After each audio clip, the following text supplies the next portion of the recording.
Everyone, आज हम बात करने वाले हैं हीट करंट के बारे में। तो चलिए जल्दी से स्टार्ट करते हैं।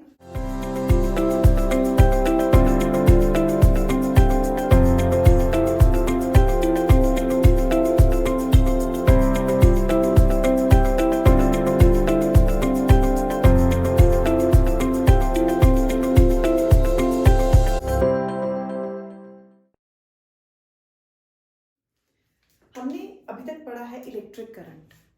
तो अगर हम इलेक्ट्रिसिटी की बात करें, करंट इलेक्ट्रिसिटी की बात करें, उसमें हमारे पास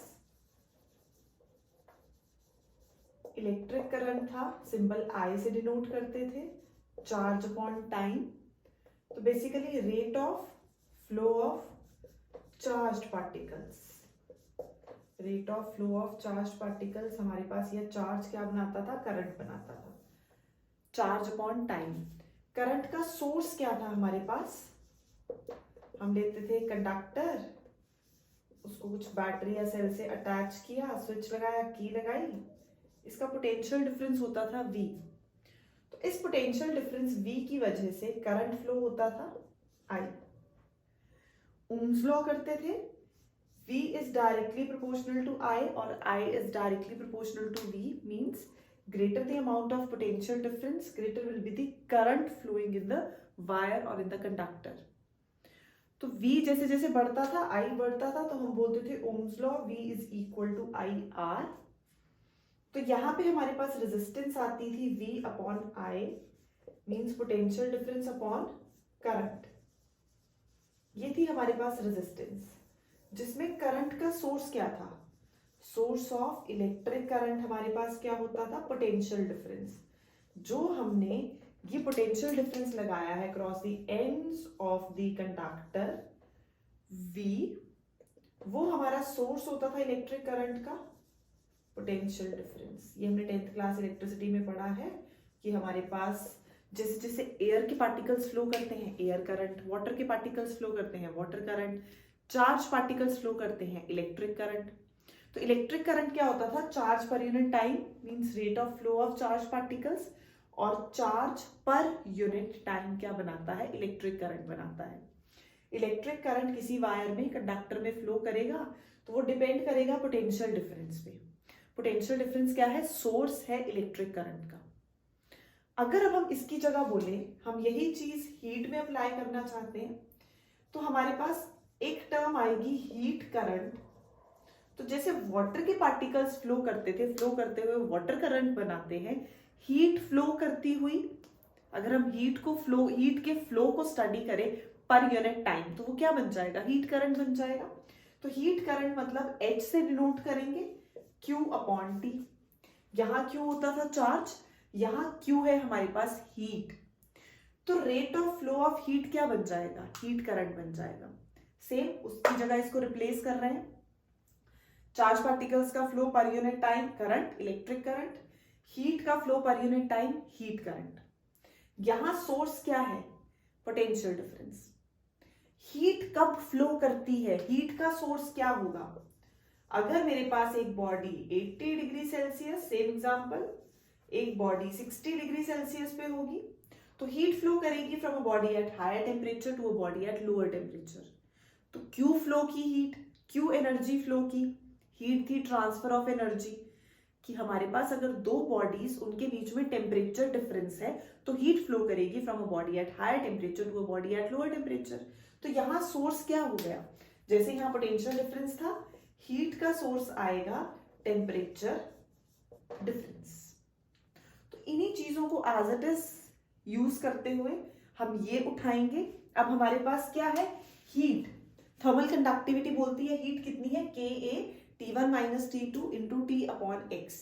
मतलब हीट जो थी वो डायरेक्टली प्रोपोर्शनल थी एरिया के, डायरेक्टली प्रोपोर्शनल थी टेम्परेचर डिफरेंस के, नेक्स्ट इनवर्सली प्रोपोर्शनल थी वो लेंथ के, और directly to the time.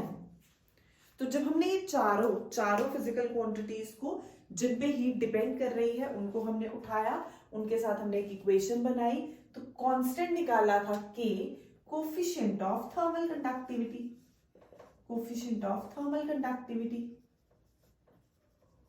Coefficient आया था किसका, थर्मल कंडक्टिविटी का। तो यहाँ पे ये कोफिशिएंट आ गया, थर्मल कंडक्टिविटी Q आ गया। हमें क्या चाहिए?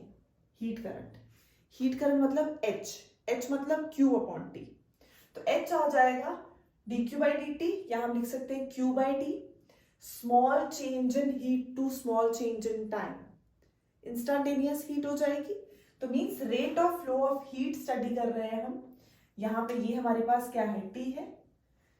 तो मींस Q को एक तरह से डिफरेंशिएट कर देते हैं, तो KA T1 minus T2 upon X dt by dt is 1, T की with respect to T differentiation 1। तो हमारे पास क्या आया? माइनस K, अगर हम लिखें this is small change in T, तो dt by small change in length dx। Small change in T और स्मॉल चेंज इन हमारे पास जो लेंथ है वो हो जाएगा x। तो means heat dq by dt KA T1 minus T2 upon x, ये आ गया KA small change in T to small change in x, जिसको हम क्या बोलते हैं? Temperature gradient. टेम्परेचर का चेंज होना विद रिस्पेक्ट टू डिस्टेंस, है ना, टेम्परेचर पर यूनिट डिस्टेंस।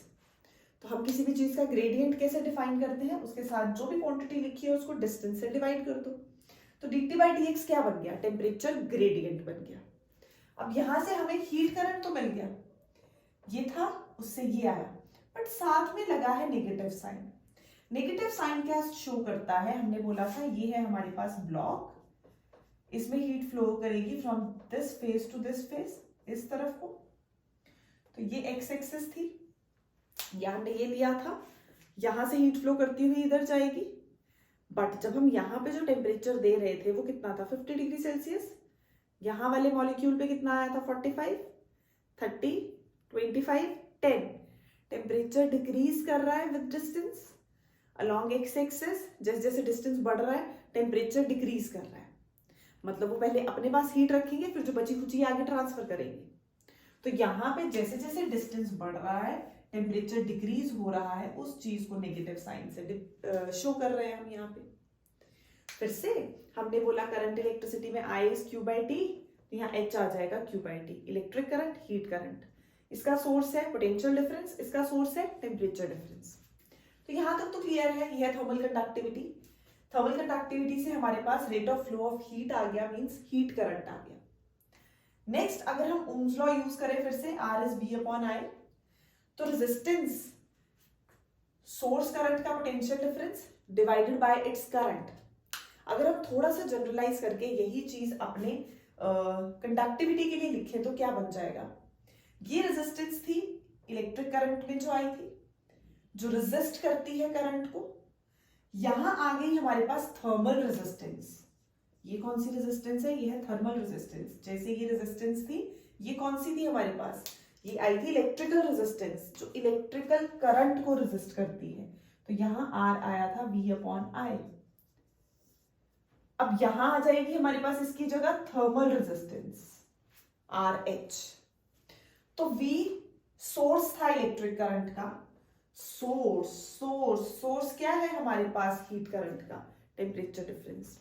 तो यहाँ V है तो यहाँ डेल्टा T, यहाँ इलेक्ट्रिक करंट तो यहाँ हीट करंट। तो मिल गई हमें क्या हो गई? Thermal resistance.